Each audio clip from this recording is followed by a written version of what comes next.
ચાલો બાળકો, આજે પાઠ 2 ભારતનો સાંસ્કૃતિક વારસો હસ્તકલા અને લલિત કલા. અત્યાર સુધી આપણે તેના 3 ભાગ જોયા. ઉભા રહેજો. હા, કમ્પ્લીટ.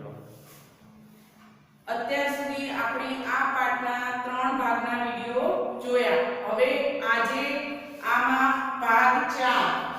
ભાગ 4 માં હવે આપણે બાકી રહેલી લલિત કલાઓ વિશે અભ્યાસ કરીશું, જેમાં કથક નૃત્ય અને મણિપુરી નૃત્ય એ બે વિશે વાત કરવાની બાકી રહી ગઈ છે. એટલે એ બે નૃત્ય વિશે વાત કર્યા પછી આપણે આગળ નાટ્ય કલા અને નૃત્ય કલા વિશે અભ્યાસ કરીશું. એમાં આજે સૌપ્રથમ આપણે પહેલો પોઈન્ટ જોવાનો છે, એ છે કથક નૃત્ય.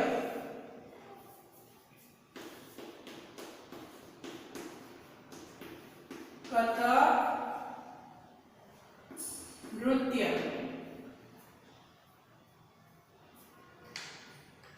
હવે જે આ કથક નૃત્ય છે તે કથન કરીશું કથક કહાવે વાક્ય પરથી કથક ઉતરી આવ્યું છે.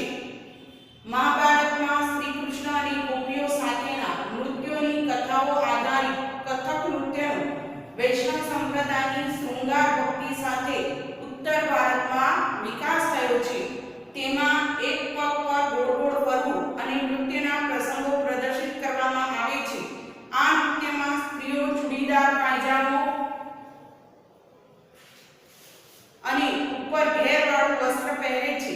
પંડિત શ્રી બિરજુ મહારાજ, સીતારા દેવી અને કુમુદિની લાખ્યા વગેરે આ કલાને જીવંત રાખી છે. હવે કથન કરાવે સો કથક આ કહેવત છે. આ કહેવત ઉપરથી એમ કે આ નૃત્ય ઉતરી આવ્યું છે. હવે આ નૃત્ય સ્ત્રીઓ કરે છે અને આ નૃત્ય કરતી વખતે એમ કે એ લોકો ચૂડીદાર પાયજામો અને ઉપર ઘેરદાર વસ્ત્ર પહેરે છે. આ નૃત્ય કૃષ્ણ ભગવાનની ભક્તિ અને કૃષ્ણ ભગવાનની જે ગોપીઓ હતી એ લોકો વચ્ચે થતી રાસલીલા પર આધારિત છે. પંડિત બિરજુનાથ, સરિતા દેવી અને કુમુદિની લાખ્યાએ એમ કે આ નૃત્યની શૈલી હજુ જાળવી રાખી છે. તો કથક નૃત્યમાં સૌથી પહેલો પોઈન્ટ કે આ નૃત્ય સેના પરથી ઉતરી આવ્યું છે. તો કથન કરેશો કથક કહાવે, કથન કરેશો કથક કહાવે. આ કહેવત ઉપરથી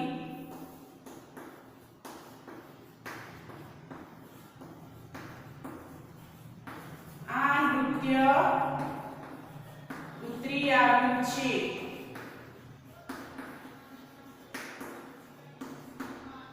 એના પછી બીજો પોઈન્ટ કે આ નૃત્ય સેના પર આધારિત છે. તો આ નૃત્ય ભગવાન શ્રી કૃષ્ણ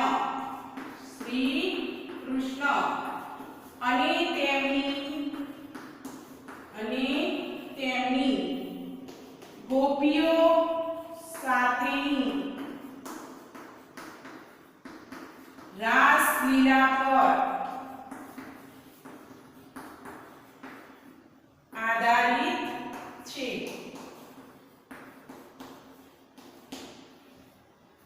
આ નૃત્ય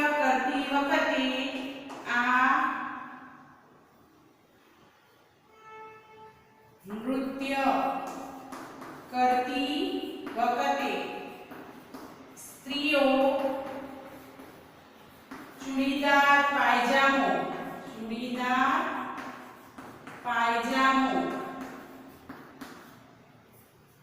અને ઘેરવાળું વસ્ત્ર પહેરે છે. હવે આ નૃત્યની કલા એમ કે કોણે જાળવી રાખી છે? તો પંડિત બિરજુનાથ,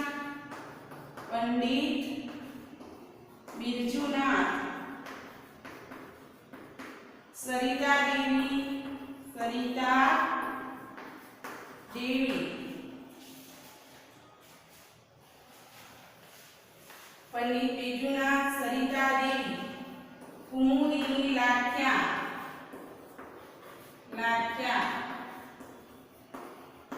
એ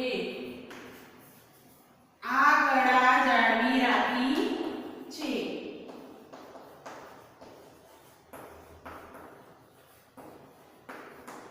બરાબર.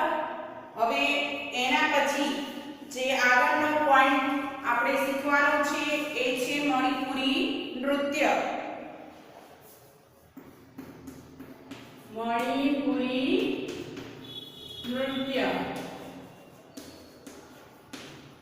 હવે આ મણિપુરી નૃત્ય છે એ કેવી નૃત્ય કલા છે? તો મણિપુરની દરેક પ્રજા ઉત્સવ પ્રસંગે નૃત્ય કરે છે. મણિપુરી નૃત્ય શૈલી મુખ્યત્વે શ્રી કૃષ્ણ ભગવાનની બાળલીલા અને રાસલીલા પર આધારિત છે. મણિપુરી નૃત્યના લાસ્ય અને તાંડવ એમ બે પ્રકાર છે. આ નૃત્ય વખતે રેશમના બ્લાઉઝ પહેરી કમરે પટ્ટો બાંધવામાં આવે છે તથા નીચે ઘેરદાર લીલા રંગનો ચણિયો એટલે કે કુમીન પહેરવામાં આવે છે. ગુરુ આમ્બોસિંહ, આતોમ્બોસિંહ, ગુરુ બિપિન સિન્હા, નૈના ઝવેરી, નિર્મલ મહેતા વગેરે આ નૃત્યને દેશ વિદેશમાં નામના અપાવી છે. હવે આ મણિપુરી નૃત્ય તો આ નૃત્ય દરેક શુભ પ્રસંગે અને ઉત્સવોમાં કરવામાં આવે છે. ઉત્સવોમાં કરવામાં આવે છે. પછી આ નૃત્ય શેના પર આધારિત છે? તો આ નૃત્ય શ્રી કૃષ્ણની બાળલીલા અને રાસલીલા પર આધારિત છે. રાસલીલા પર આધારિત છે. હવે આ નૃત્ય કરતી વખતે કેવા વસ્ત્રો પહેરવામાં આવે છે? તો આ નૃત્ય કરતી વખતે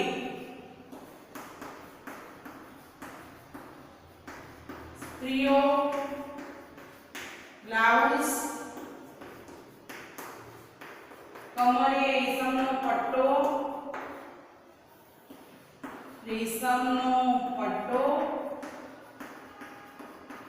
અને નીચે ઘેરદાર લીલા રંગનો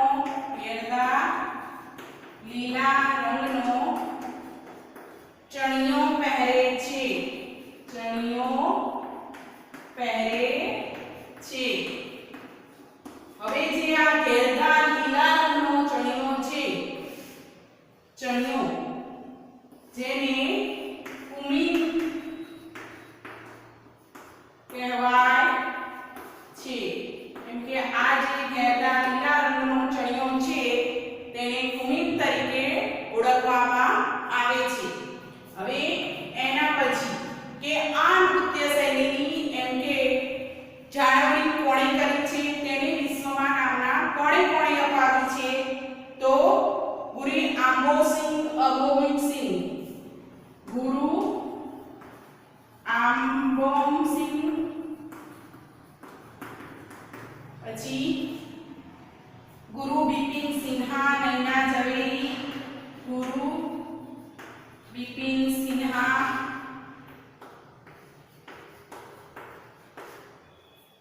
નૈના ઝવેરી વગેરે આ નૃત્યને વિશ્વમાં નામના અપાવી છે. બરાબર.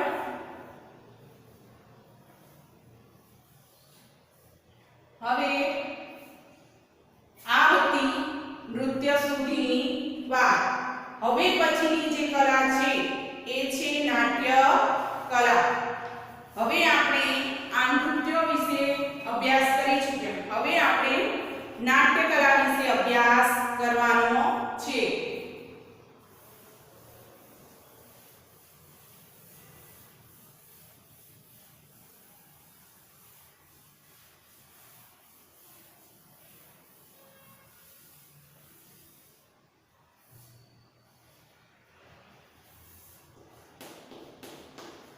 નાટ્ય કલા.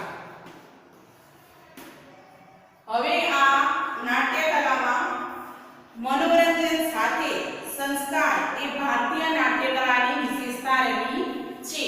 એટલે કે જ્યારે પહેલાના જમાનામાં ટીવી, પિક્ચર એ વસ્તુઓની શોધ નહોતી થઈ, જ્યારે ટીવીની શોધ નહોતી થઈ, ત્યારે કોઈ આવા ફિલ્મો કે સિરિયલો બનતી નહોતી. એ જમાનામાં એમ કે આવા નાટકો કરીને લોકોનું મનોરંજન કરવામાં આવતું હતું.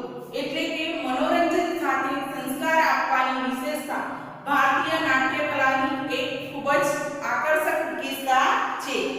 નાટકનું સંચાલન કરનાર સૂત્રધાર અને રમૂજ વડે આનંદ પમાડતા વિદૂષકોની જોડી સાથેના નાટકો ભારતની નાટ્ય કલાની એક આગવી ઓળખ બની રહી છે.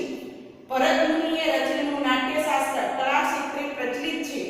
નાટ્ય કલા એ નાટ્ય લેખન અને મંથન દ્વારા રંગમંચ ઉપર દ્રશ્ય, શ્રાવ્ય અને અભિનયના ત્રિવેણી સંગમ સાથે અબાલ વૃદ્ધોનું મનોરંજન અને લોક શિક્ષણ કરતી ભારતની પ્રાચીન કલા છે.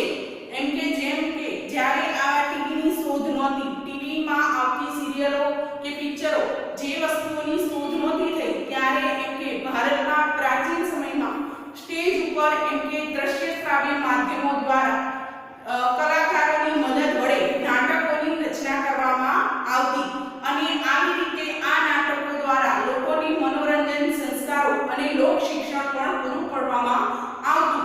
આમ આપણા ભારતમાં આ એક પ્રાચીન કલા છે. હવે નાટ્ય કલામાં આ કલામાં એમ કે તમામ કલાઓનો સમન્વય હોવાનું વર્ણવતા ભરત મુનિએ નોંધ્યું છે કે એવું કોઈ શસ્ત્ર નથી, એવું કોઈ શિલ્પ નથી, એવી કોઈ વિદ્યા નથી, એવું કોઈ કર્મ નથી કે જે નાટ્ય કલામાં ન હોય. એટલે કે ભરત મુનિ આ નાટ્ય કલા વિશેની વિશેષતા દર્શાવવા એવું કહે છે કે એવું કોઈ શાસ્ત્ર નથી, એવું કોઈ શસ્ત્ર નથી, કે એવું કોઈ શિલ્પ નથી, કે એવું કોઈ વિદ્યા નથી કે જેનો નાટ્ય કલામાં સમાવેશ કરી ન શકાય. ભરત મુનિ રચિત પ્રથમ નાટકનું કથા ન દેવાસુર સંગ્રામ હતું. હવે ભરત મુનિ એમ કે જે પહેલું નાટક રચ્યું હતું તેનું કથાનક એમ કે દેવાસુર સંગ્રામ હતું. સંસ્કૃત સાહિત્યમાં મહાકવિ ભાસે મહાભારત આધારિત કર્ણભાર, ઉરુભંગમ અને દુત્તવાક્યમ જેવા નાટકોનો વારસો આપણને આપ્યો છે. એટલે કે મહાકવિ ભાસે મહાભારતના અનેક પ્રસંગો અને પાત્રો લઈને કર્ણભાર, ઉરુભંગમ, દુત્તવાક્યમ જેવા નાટકોનો વારસો આપણને આપ્યો છે. એ ઉપરાંત આપણા મહાકવિ કાલિદાસ કે જેણે અભિજ્ઞાન શાકુંતલમ, માલવિકા અગ્નિમિત્રમ, વિક્રમવર્ષ્યમ વગેરે જેવા નાટકોની રચના કરી છે. હવે આ ઉપરાંત પ્રાચીન સમયમાં નાટ્યકલા ક્ષેત્રે અનેક નાટકકારો થયા જેમણે સંસ્કૃત નાટ્યકલાને સમૃદ્ધ બનાવી. આ મહાકવિ ભાસ ઉપરાંત ઘણા બધા નાટ્યકારો કે જેણે સંસ્કૃત નાટ્યકલાને વિશ્વમાં પ્રચલિત બનાવી હતી. ઘણા બધા નાટકકારો અને નાટ્યશાસ્ત્રો આપણા ત્યાં થઈ ચૂક્યા છે. હવે આ નાટ્યકલા વિશે આપણે અમુક પોઈન્ટ યાદ રાખીશું કે એમાં પહેલો પોઈન્ટ શું લખીશું કે મનોરંજન સાથે સંસ્કાર આપતી કલા. મનોરંજન સાથે સંસ્કાર આપતી કલા એટલે નાટ્ય કલા. હવે આ નાટ્ય કલામાં કઈ વસ્તુઓનો સંગમ થાય છે તો રંગમંચ ઉપર દ્રશ્ય, શ્રાવ્ય અને અભિનયના ત્રિવેણી સંગમ સાથે રંગમંચ ઉપર દ્રશ્ય, શ્રાવ્ય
એમ કે કોઈ એવું શાસ્ત્ર નથી, કોઈ એવું શિલ્પ નથી કે કોઈ એવી વિદ્યા નથી કે જેનો નાટ્યકલામાં સમાવેશ ન કરી શકાય. આ ઉપરાંત આમાં બીજા બે પોઈન્ટ લખી શકાય એમ છે કે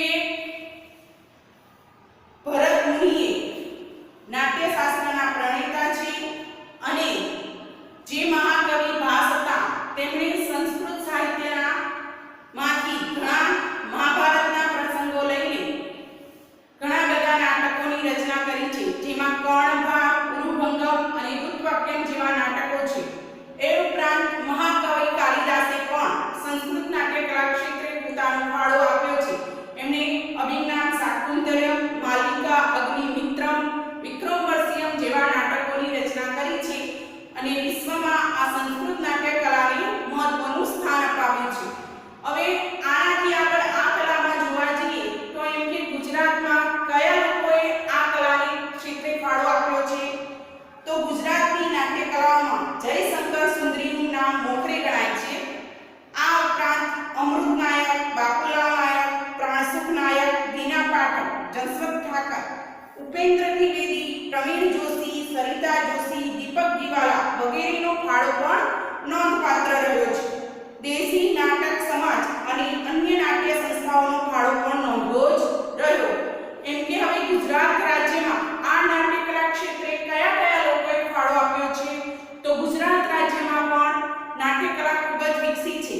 એમ કે તેમાં કોઈ વ્યક્તિનું નામ મોખરે હોય તો જે છે જયશંકર સુંદરી. બાળકો આ વસ્તુ આપણને વિકલ્પમાં, ખાલી જગ્યામાં, ખરા ખોટામાં ઘણી બધી જગ્યાએ પૂછાઈ શકે, એટલે યાદ રાખવાનું કે ગુજરાત રાજ્યમાં કયા વ્યક્તિનું નામ નાટ્યકલામાં મોખરે છે, તો જે છે જયશંકર સુંદરી. એ ઉપરાંત 2 માર્ક્સમાં પણ પ્રશ્ન પૂછાઈ શકે છે કે ગુજરાતની નાટ્યકલામાં કયા કયા લોકોનો અગત્યનો ફાળો છે, તો આપણે આ બધા નામ યાદ રાખીશું કે અમૃત નાયક, જસવંત નાયક, પ્રાણસુખ નાયક, દીના પાઠક, જસવંત ઠાકર, ઉપેન્દ્ર ત્રિવેદી, પ્રવીણા જોશી, સરિતા જોશી, દીપક દિવાલા વગેરે વ્યક્તિઓનો ફાળો એમ કે નાટ્યકલામાં મોખરે છે. એ ઉપરાંત એમ કે દેશી નાટક સમાજ અને અન્ય નાટ્ય સંસ્થાઓનો ફાળો પણ આપણે નોંધવો રહ્યો. હવે આ નાટ્યકલા વિશે અહીંયા પૂરું. એના પછીનો જે પોઈન્ટ છે એ છે આપણે ભવાઈ.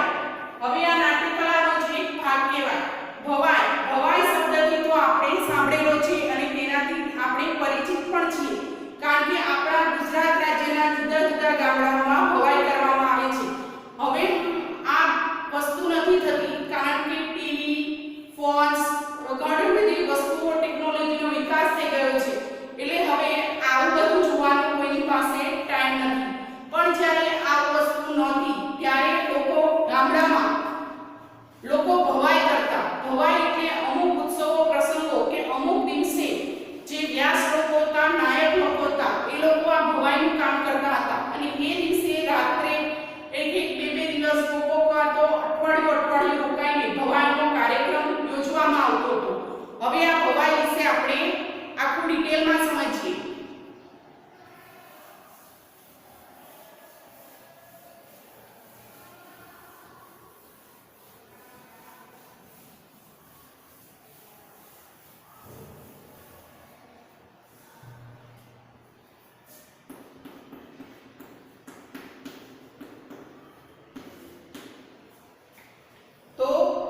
શાસ્ત્રકારોએ ભવાઈને ભાવ પ્રધાન નાટકો કહ્યા છે. ભવાઈ એ અસાઈ ઠાકર દ્વારા શરૂ કરાયેલ ગુજરાતની આશરે 700 વર્ષ જૂની વિશિષ્ટ પ્રકારની નાટ્યકલા છે. જો આ અસાઈ ઠાકર દ્વારા શરૂ કરવામાં આવેલી એક વિશિષ્ટ પ્રકારની નાટ્યકલા છે કે જે આશરે 700 વર્ષ જૂની છે. મનોરંજન અને લોક શિક્ષણ કરતી આ નાટ્યકલાને સોલંકી યુગમાં પ્રોત્સાહન અપાયું. ભૂંગ મોટે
સંગીતના સાધનો વગાડીને કરવામાં આવે છે.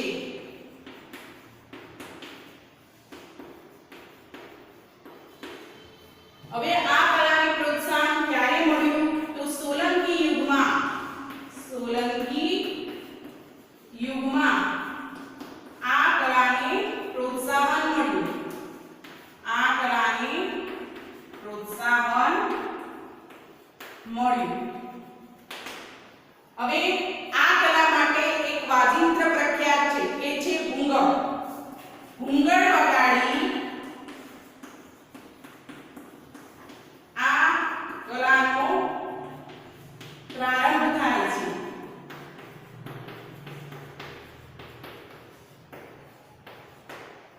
તમે ક્યારે જોઈ હશે ભવાઈ, અને અત્યારે તો થતી નથી, કદાચ ના જોઈ હોય તો તમારા દાદા દાદી પાસે આ ભવાઈ વિશે સાંભળવું, એમના સાથે આ ભવાઈ વિશેની વાત કરવી.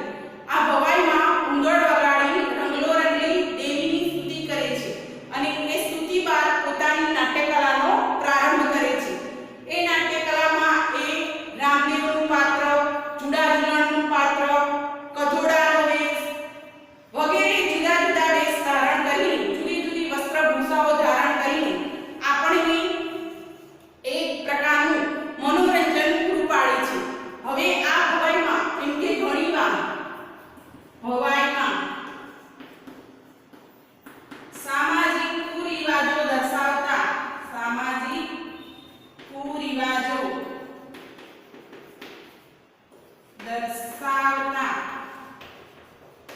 પ્રસંગ યોજવામાં આવે છે. હવે આવા સામાજિક કુરિવાજો એટલે બેટી બચાવો, બેટી પઢાઓ વગેરે જેવા સામાજિક કુરિવાજોને દૂર કરતા પ્રસંગો રંગલો રંગી પોતાના પાત્રોમાં વર્ણવીને તેને રજૂ કરે છે. આમ આ ભવાઈ ઘૂંઘણ વગાડીને દેવીની સ્તુતિ કરીને શરૂ કરવામાં આવે છે, અને આ ભવાઈ એ સામાજિક જાગૃતિ લાવવા માટેની એક રસપ્રદ નાટ્યકલા છે. હવે તેનાથી આગળનો આપણો જે પોઈન્ટ છે એ છે ગુજરાતના લોક નૃત્યો. હવે અત્યાર સુધી આપણે નાટ્યકલા નૃત્યો વિશે વાત કરી. એ જે નૃત્યો હતા એ ભારતના સાંસ્કૃતિક નૃત્યો વિશે વાત કરી, નાટ્યકલા વિશે વાત કરી. હવે આપણે ગુજરાતના લોક નૃત્યો વિશે સમજીશું.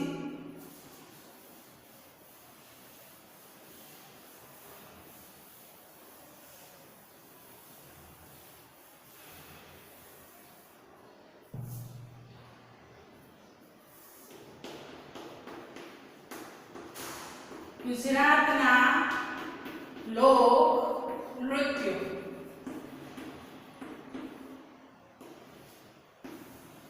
હવે જે ગુજરાતના લોક નૃત્યો છે તે કયા કયા છે? તો ગુજરાતની ઉત્સવપ્રિય પ્રજાની વિવિધ કોમો અને જાતિઓમાં રૂઢિઓ, રીતિ રિવાજો અને પરંપરાઓ મુજબના લોક નૃત્યો જોવા મળે છે. આવા નૃત્યોમાં આદિવાસી નૃત્યો, ગરબા, રાસ તથા અન્ય લોક નૃત્યો ગણાવી શકાય. તહેવારો, લગ્ન પ્રસંગો, મેળા વગેરે પ્રસંગોએ આવા લોક નૃત્યો ત્યાં જોવા મળે છે. હવે એમ કે આપણી ગુજરાતમાં ઘણી બધી વિવિધ જાતિઓ અને કોમો ધરાવતી પ્રજા રહે છે. આ પ્રજા પોતાના વિવિધ ઉત્સવો, તહેવારો અને પ્રસંગો વખતે વિવિધ જાતના નૃત્યો કરતી હોય છે.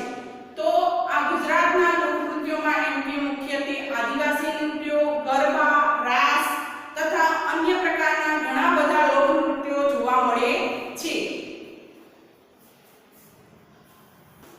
ગુજરાતની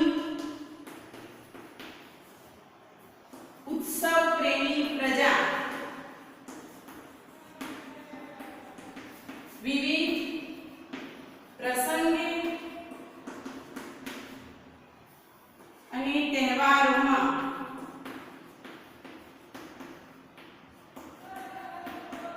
ઘણા બધા નૃત્યો કરે છે. જેમાં મુખ્યત્વે આદિવાસી નૃત્યો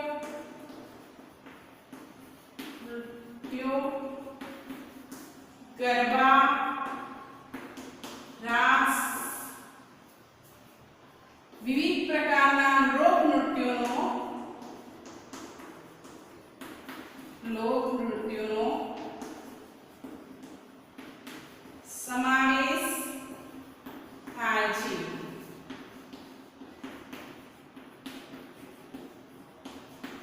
હવે આપણે ગરબા, રાસ અને આદિવાસી નૃત્ય વિશે આગળ અભ્યાસ કરીશું.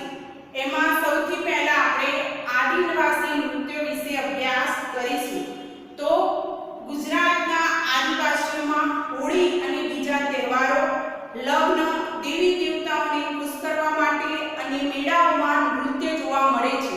હવે ગુજરાતની જે આદિવાસી ભીલ પ્રજા છે એ વિવિધ પ્રકારના તહેવારો, લગ્ન પ્રસંગ વખતે અથવા અમુક દિવસે જે ત્યારે દેવી દેવતાઓની પૂજા કરે છે અને મેળાઓ ભરે છે ત્યારે પોતે આવા આદિવાસી નૃત્યો કરતા હોય છે. મોટા ભાગના નૃત્યો વર્તુળાકારે ફરતા ફરતા ઢોલ અને રૂઢિ મુજબના મંજીરા, થાળી, તૂર, પાવરી, તંબુરા વગેરે વાજિંત્રો સાથે સ્થાનિક બોલીમાં ગાવાની સાથે જોવા મળે છે.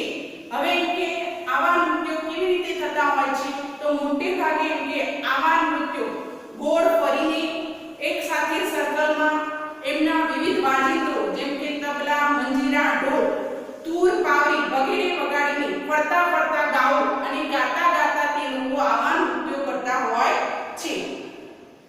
આવા નૃત્યોમાં ચાળો તરીકે જાણીતા નૃત્યમાં મોર, ખિસકોલી, ચકલીઓ જેવા પક્ષીઓની નકલ હોય છે. હવે જે આ આદિવાસી નૃત્ય છે એમાં ચાળો નૃત્ય પ્રખ્યાત છે. આ ચાળા નૃત્યોમાં મોર, ખિસકોલી, ચકલી વગેરે જેવા પક્ષીઓની નકલ કરવામાં આવે છે. ડાંગમાં પણ આવો માળીનો ચાળો તથા ઠકરિયા ચાળો નૃત્ય જોવા મળે છે. હવે ડાંગમાં માળીનો ચાળો અને ઠકરિયા ચાળો એવા બે પ્રકારના નૃત્યો જોવા મળે છે. જ્યારે ભીલ અને કોળી જાતિઓમાં શ્રમહારી પીપળી નૃત્યમાં જાડી લાકડી નીચે લાકડાના ટુકડા જડીને જમીન પર અથડાવી તાલ દ્વારા સમૂહ નૃત્ય કરવામાં આવે છે. હવે ભીલ અને કોળી દ્વારા એક મોટી લાકડી લઈ એના નીચે લાકડાનો છેડો અટકાવીને આ છેડો જમીન પર અડાડીને તેને ગોળ ગોળ ફરીને એક પ્રકારનું સમૂહ નૃત્ય વિવિધ તાલ દ્વારા કરવામાં આવે છે. આ હતા આદિવાસી નૃત્યો. હવે આપણે તેને પોઈન્ટ વાઇઝ સમજીશું.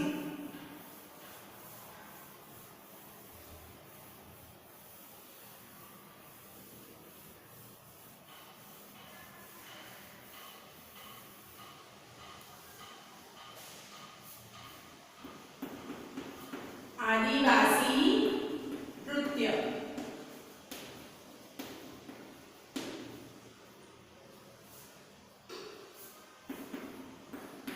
ગુજરાતમાં રહેતી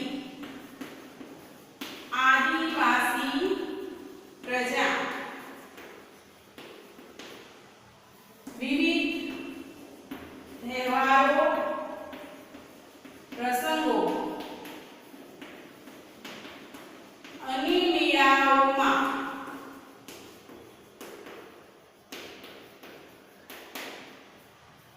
આ નૃત્ય કરે છે.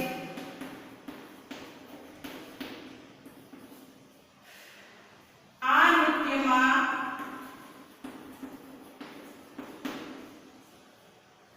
ગોળ ગોળ ફરીને ઢોલ, મંજીરા, તંબુરા જેવા વાજિંત્રો સાથે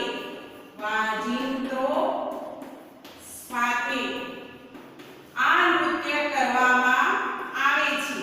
આ નૃત્ય કરવામાં આવે છે. બરાબર. હવે આ નૃત્ય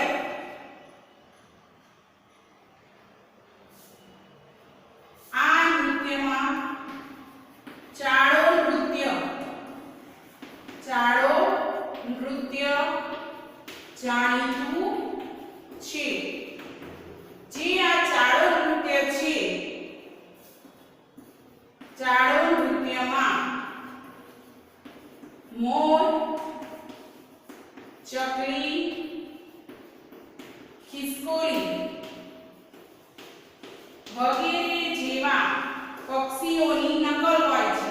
વગેરે જેવા પક્ષીઓની નકલ કરવામાં આવે છે.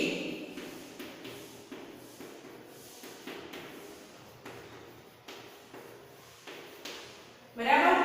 હવે એ ઉપરાંત એમ કે જ્યારે ભીલ અને કોળી જાતિઓમાં સ્ત્રમહારી ટીપડી નૃત્યમાં જાળી નાખેલી નીચે લાકડાનો ટુકડો જમીનને અડાડીને નૃત્ય કરવામાં આવે છે. ભીલ અને કોળી જાતિના લોકો દ્વારા કોળી જાતિના લોકો દ્વારા લાકડીનો છેડો જમીન પર અડાડીને નૃત્ય કરવામાં આવે છે.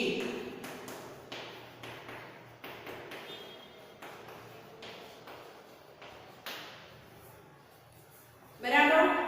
હવે આ હતી આદિવાસી નૃત્ય વિશેની વાત. એના પછી છે જે ગુજરાતના લોક નૃત્યનો પ્રકાર છે તે છે ગરબા.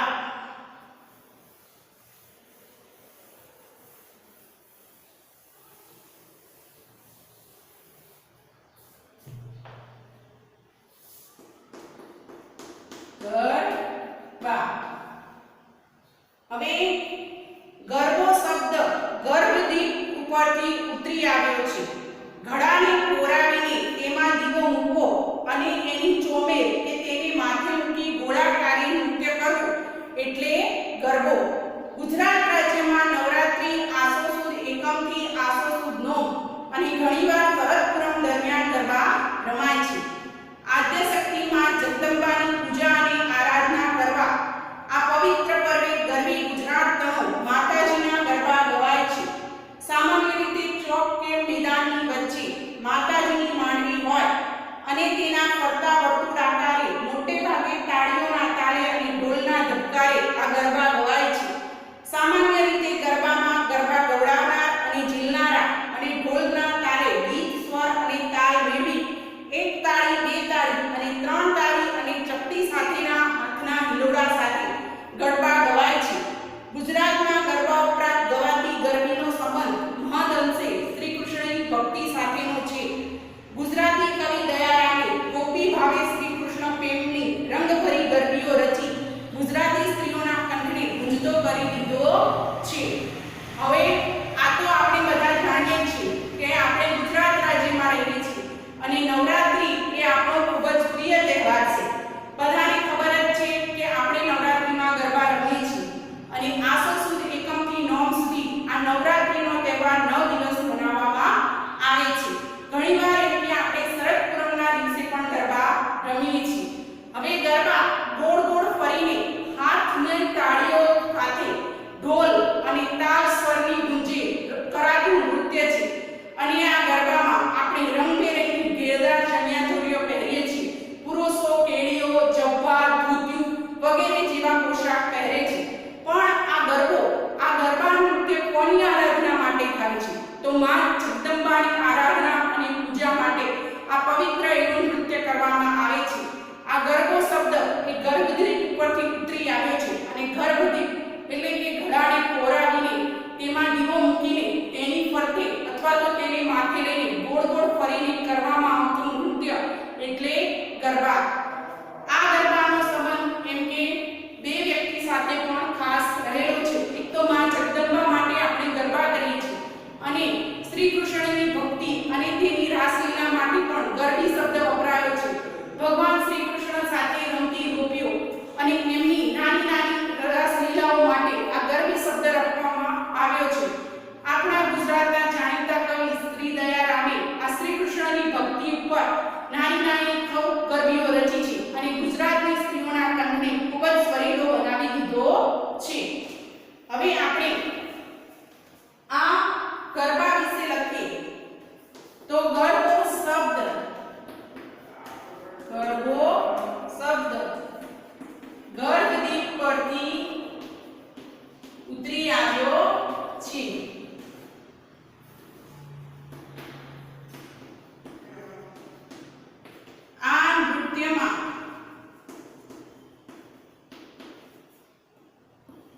ગરબાની ફરતે અથવા તેને માથે લઈને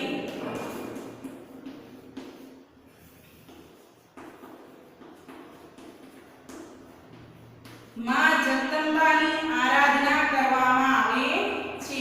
માં જગદંબાની આરાધના કરવામાં આવે છે.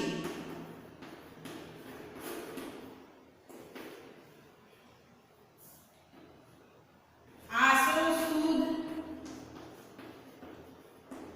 એકમથી નોમ સુધી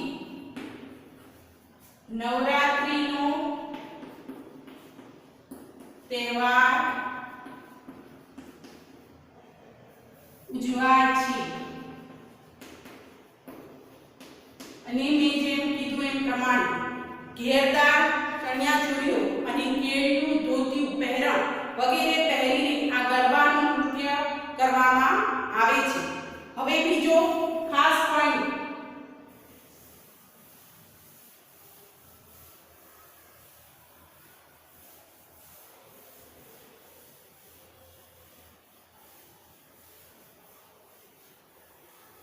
આમાં એ યાદ રાખવાનું કે ગુજરાતમાં કવિ શ્રી દયારામે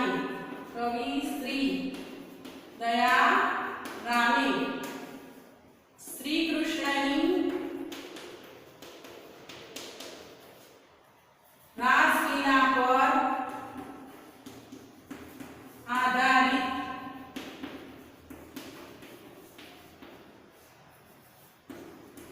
ગરબીઓની રચના કરીને સ્ત્રીઓના કંઠને ગુંજતો કર્યો છે. આમ આ ગરબા અને ગરબી એ ગુજરાતના જાણીતા લોક નૃત્યો છે. ગરબા માં જગદંબાની આરાધના માટે કરવામાં આવે છે અને આવી નાની નાની ગરબીઓ શ્રી કૃષ્ણ ભગવાનની ભક્તિ માટે કરવામાં આવે છે. હવે એના પછીનો જે પોઈન્ટ છે તે છે રાસ. રાસ એટલે ગોળાકારે ફરતા ફરતા નૃત્ય સાથે ગાવું તે. આપણે ત્યાં શ્રી કૃષ્ણ ભગવાનની ભક્ત નરસિંહ મહેતાએ રાસલીલા બતાવી હતી તેવી કથા છે. ગુજરાતમાં મોટે ભાગે નવરાત્રી તથા જન્માષ્ટમી જેવા તહેવારોએ રાસ રમાય છે. દાંડિયા રાસ એ રાસનો એક પ્રકાર છે, પરંતુ ગાગર કે હાંડો લઈને પણ રાસ કરાતા હોય છે. વૈષ્ણવ સંપ્રદાયની અસર વધતા રાસ વધુ લોકપ્રિય બન્યા છે. રાસ રમવા સ્ત્રીઓ ભરત ભરેલા ચણિયાચોળી અને પુરુષો કેડિયા ધોતીનો પરંપરાગત પોશાક પહેરે છે. હવે આ જે રાસ છે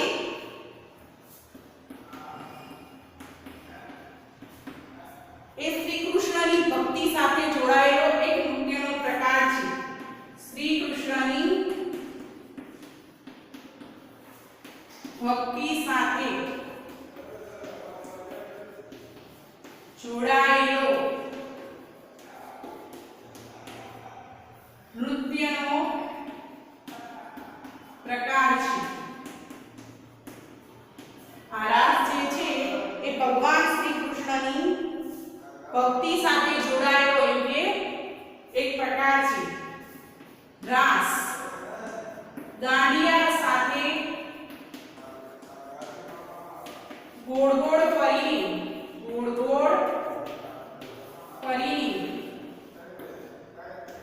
કરવામાં આવતું નૃત્ય છે.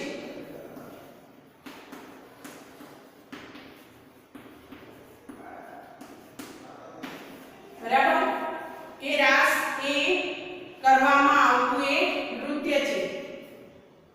જન્માષ્ટમી અને નવરાત્રી સમયે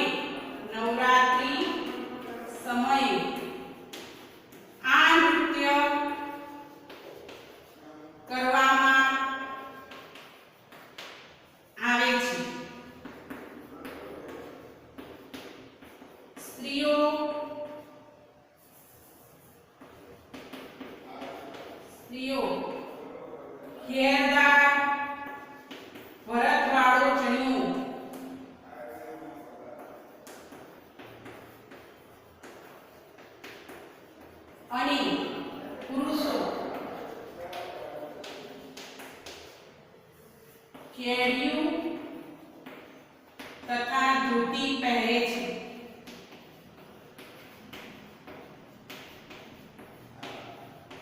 એમ કે જ્યારે આ રાસ રમાતા હોય છે ત્યારે સ્ત્રીઓ ઘેરદાર ભરતકામ વાળો ચણિયો, બ્લાઉઝ અને ચુંદડી એવો પોશાક પહેરે છે અને પુરુષો ભરતકામ વાળું કેડિયું, ધોતી, પહેરણ વગેરે પહેરીને આ રાસ કરે છે.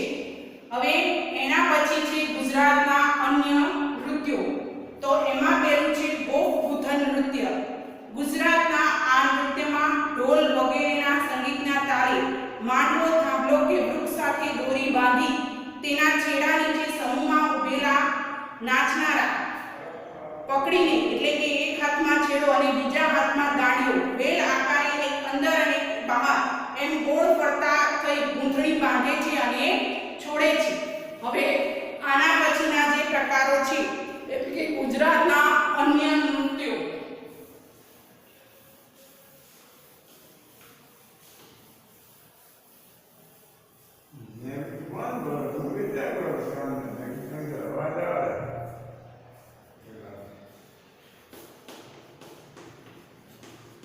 ગુજરાતના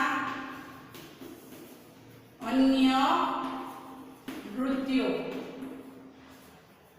હવે એમાં જે પહેલું છે એ છે ગોપગુંથન નૃત્ય. ગોપગુંથન નૃત્ય. હવે જે આ ગોપગુંથન નૃત્ય છે તે માંડવો, થાંભલા કે વૃક્ષને પકડીને એને વિવિધ પ્રકારના તાલ ઉપર બધા લોકો નીચે સમૂહમાં ઊભા રહી એક વૃક્ષની ડાળી અથવા એક હાથે થાંભલો પકડી અને એક હાથે છેડો અને એક હાથે દાંડીઓ પકડીને એક અંદર એક બહાર, એક અંદર એક બહાર એવી રીતે નીકળીને એક ગૂંથણી બાંધે અને છોડે. આવી રીતે આ ગોપગુંથન નૃત્ય કરવામાં આવે છે. ગુજરાતમાં આ નૃત્ય ઢોલના તાલે વૃક્ષ, માંડવો કે થાંભલો પકડીને કરવામાં આવે છે. આ નૃત્યમાં એક વ્યક્તિ અંદર અને એક બહાર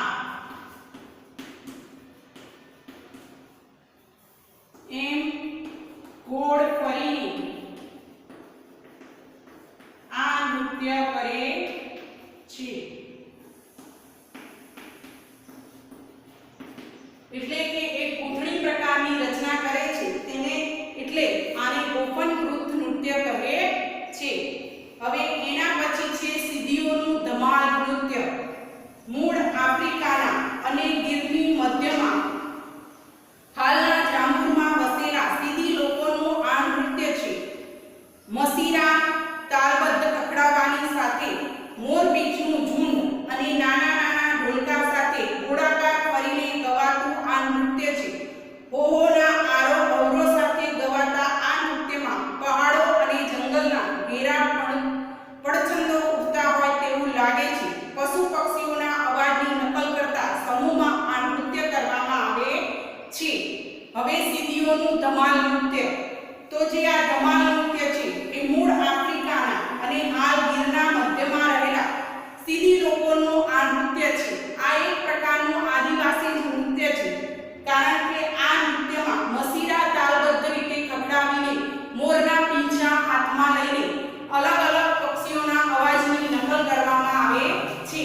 આ નૃત્ય કરતી વખતે જંગલમાં અને પહાડોમાં પક્ષીઓનો અવાજ આવે છે અને તેના પંચરંદો ઉડતા હોય તેવું એક